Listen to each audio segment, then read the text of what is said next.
Okay, so week 5 of our finance class, you guys are moving right along through this.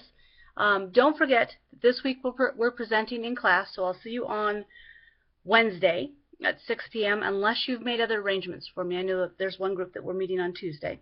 Send me your PowerPoint at least the day before so I can get it uploaded for you and get that ready in the Adobe room. And I'll see you this week at 6 p.m. ready to go. You've got to be about 10 to 12 minutes. Make sure that everybody has part of the presentation, that everybody's presenting something about what you're doing, and that you have at least 3 references. So you can put those on your final slide. I'm looking forward to them. I know that this is your collaborative project, so kind of a lot of fun to get together and do that even when it's online. All right, so week 6, you have a paragraph, one paragraph on the ASB manual.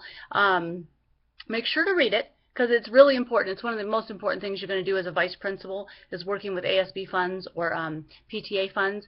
You really need to know how to do it. But just one paragraph, you don't need any references with it. You're just going to show me that you read it and you have an understanding of it, okay? So if you want to get going on that one and get that done and out of the way, turn it in early, that would be great. Doing a great job on your discussion board. Almost all of you are posting that minimum of 3 or more, and if you're posting a lot more, then I'm giving you extra credit. But I'm really enjoying reading what you're saying about budget. This week was very interesting on your takes on zero-based budgeting compared to the other system and how you would use it on campus. So good job. All right, week 8, and I just want to get you kind of prepared for that. Week 8, you're going to be presenting your school budget as if you were the principal, and you're presenting it to your staff. So for the next year, 2015-16, what's your school budget look like? How does it tie in with Common Core? How are you implementing Common Core and using money to do that? How are you meeting the needs of your LCFF? You may not have all, let's say your district has 6 goals. Maybe your school is concentrating on 2 goals in depth.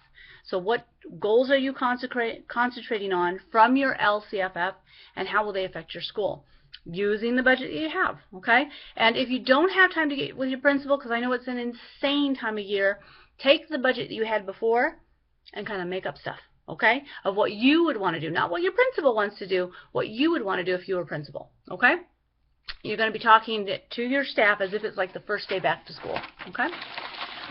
Chapters 8 and 9 you're reading this week. Make sure that you know the difference between encumbered and expended. And think of it this way, your car bill, if you have a car bill, is encumbered. You know it's coming every month. You can't spend that money on going to Disneyland because you have to pay that bill, even though you haven't spent it yet. If you had spent the money and Wells Fargo cashed your check for your car, that would be expended. But encumbered means you know you got to pay for it. It's not going away, so you got to set that money aside. So encumbered, expended, 2 different things. Just means your money's gone.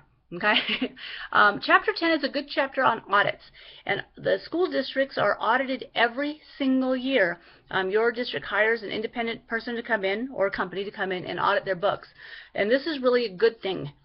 You want to find if there's money that's being mishandled, or a better, more efficient way to handle the money. You want to make sure that you're not having anybody that's embezzling funds, and there's a couple of stories in that chapter about people embezzling funds. Really stealing from children. That's really what it comes down to. Having those good processes in place and making sure that there's a counterbalance, that somebody else is checking what somebody else is doing, having a good business manual that your district is using. But every year that's audited. I know every year they come and talk to me about my expenditures in ITS, and I have to justify what I spent, where they went, how we've inventoried them, how do we know that we have the computers that we've bought, are those computers still on campus, how do I know that?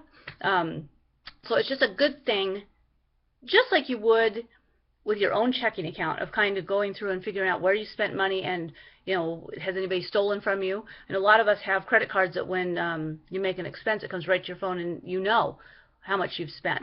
Same thing for a school district. We've got to really keep a handle on that money because there's only so much money, and we've got to have to be good stewards of it. All right. I will see you online this week presenting your presentations. Email me, text me if you have any questions, and looking forward to it. Have a great week.